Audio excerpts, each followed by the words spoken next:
Menuju sate kerbau atau biasa disebut dengan kebo, tentunya akan menarik untuk mengetahui tentang peternakan kerbau. Tradisi konsumsi daging kerbau oleh masyarakat Kudus dan sekitarnya membuat kebutuhan daging kerbau terus meningkat. Sementara peternak dengan cara gembala selama ini mulai merasakan berkurangnya lahan untuk beternak kerbau. Kebutuhan konsumsi daging kerbau di tahun 2016 mencapai 2.994,6 kg per hari. Ketersediaan daging dari Kudus dan sekitarnya. Di tahun 2017, pemerintah tetapkan Kabupaten Kudus sebagai salah satu kawasan pengembangan peternakan kerbau nasional. Karena Kudus sudah lama dikenal sebagai daerah penghasil kerbau, seperti yang dikembangkan di Desa Gamong, Kaliwungu. Ada kebutuhan yang belum terpenuhi antara produksi dengan kebutuhan kita.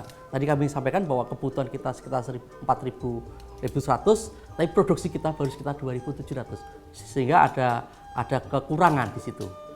Nah, makanya mau tidak mau ini menjadi sesuatu yang menarik bagi pemerintah daerah untuk mengembangkan kawasan perkebunan bahasanya ya. Ini bukan bahasa perkebunan, karena mau tidak mau bahasa perkebunan ini kita akan kita sampaikan kemana-mana. Jadi salah satu tugas kami pemerintah itu harus berada atau hadir di tengah-tengah masyarakat.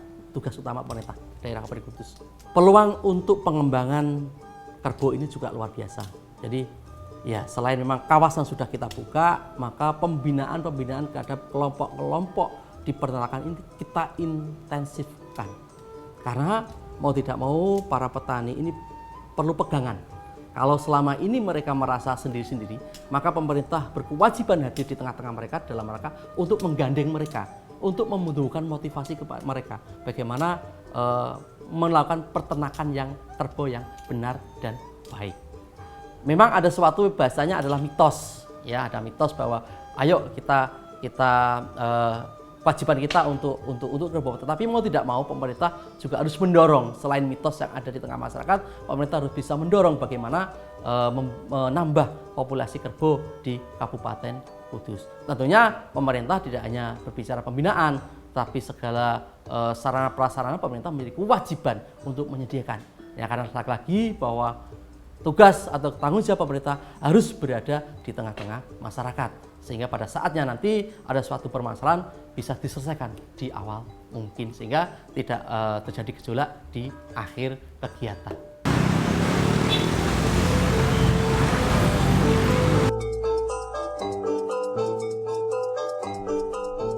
Sate di Kudus pada umumnya menggunakan bahan dasar daging kerbau. Di Jawa sejak abad 17, daging kerbau dan kambing paling umum dikonsumsi dibanding daging sapi, bahkan di Nusantara. Walaupun daging kerbau dikeluhkan alot, tetapi teknik pengolahan daging kerbau agar menjadi empuk sudah dilakukan oleh masyarakat Jawa sebelum tergantikan dengan daging sapi. Hingga kini, Kudus menjadi kawasan yang masih cukup banyak mengkonsumsi daging kerbau, sementara di daerah lain sudah beralih menggunakan daging sapi. Bener ada yang makan tuh.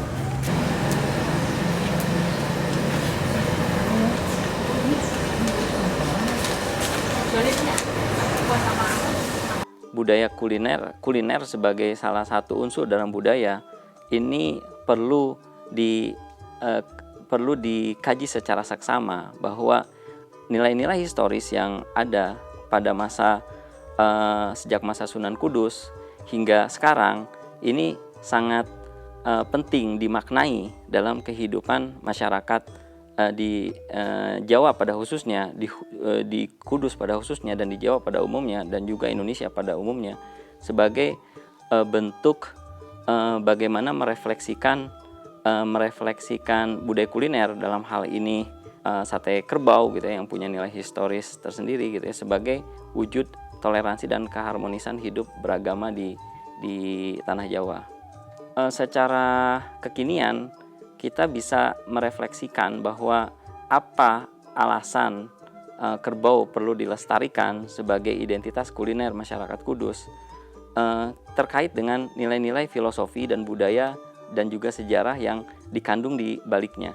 Dan ini yang perlu dipikirkan, bahwa persoalan makan, jika kita melakukan kunjungan wisata dan khususnya wisata kuliner ke wilayah Kudus, jika diperhatikan itu bukan hanya urusan makan belaka, tapi juga ada pesan-pesan historis, pesan budaya, dan juga pesan filosofi dan moral yang coba ditanamkan atau diwariskan oleh Sunan Kudus kepada masyarakat Kudus sekarang sebagai suatu sarana untuk merenungkan makna toleransi dan juga mana keharmonisan melalui bagaimana menikmati hidangan sate Kudus.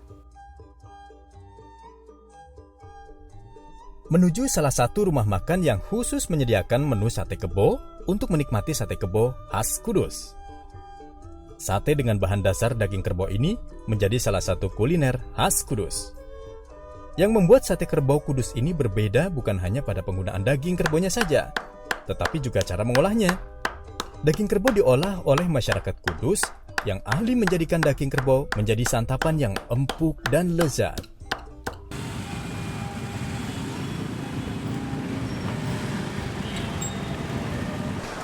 Penggunaan daging kerbau dalam beragam makanan Kudus menjadi identitas dari ragam kuliner Kudus. Daging kerbau yang dikenal alot diolah dengan cara-cara khusus agar dapat dinikmati.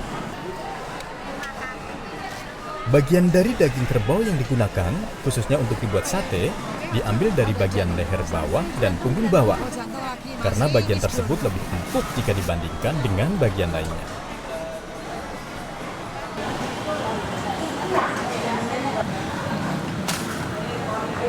Kalau ciri khas daging kerbau untuk sate itu ada Pak, namanya lulur. Nah, kalau di sini penjual sate itu ngambilnya lulur. Jadi lulur itu macam-macam. Ada lulur dalam, ada lulur kelapa. Lulur itu bagian sini loh, belakang itu loh Mas. Belakang tulang yang dikit, punggung ya. Nah gitu. Jadi memang pakainya harus lulur. Kalau enggak lulur enggak bisa. Kalau sapi itu lebih empuk, lebih gimana ya, lebih lentur gitu loh. Lebih lentur. Kalau kerbau itu agak keras, tapi kan punya ciri khas Mas. Buat soto kerbau. Dikasih sapi juga nggak akan enak. Kalau mau bikin sate kerbau, dikasih sapi juga hancur. Gitu. Jadi ada ciri khasnya memang.